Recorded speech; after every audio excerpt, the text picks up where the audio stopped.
মিষ্টি তো আছে, থাক রাইখা দেই। কি কস রাখবি কি লিগা? আয় এদিক থেকে দুইটা মিষ্টি খাওয়ালাই। হোপ বেটা, এই জায়গা থেকে কি মিষ্টি খাওয়ান যাবো?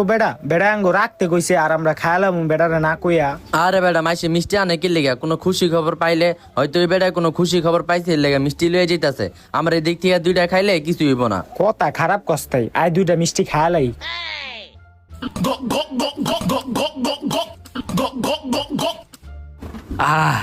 একটু শান্তি লাগতেছে ভাই। ধন্যবাদ ভাই, আপনার আমার মিষ্টির প্যাকেটটা ধরনের লিগা। আরে ভাই সমস্যা নাই। আচ্ছা ভাই, এই মিষ্টি কি লিগা লয়ে যাইতাছেন? কোনো খুশির খবর আসেনি? আরে ভাই, আমার ঘরে ইন্দুর অনেক উৎপাত করে। আমার জামা কাপড় যা আছে না সব ওরা কাইটা লাইছে। হেল লিগা আমি মিষ্টির ভিতরে ইন্দুরের বিষ মিলে আমি ঘরে লয়ে যেতাছি, যাতে ইন্দুরে খাওয়াই আমি মেরে লইতে পারি। ও আচ্ছা, জায়গা ভাই। কি খাইলাম রে?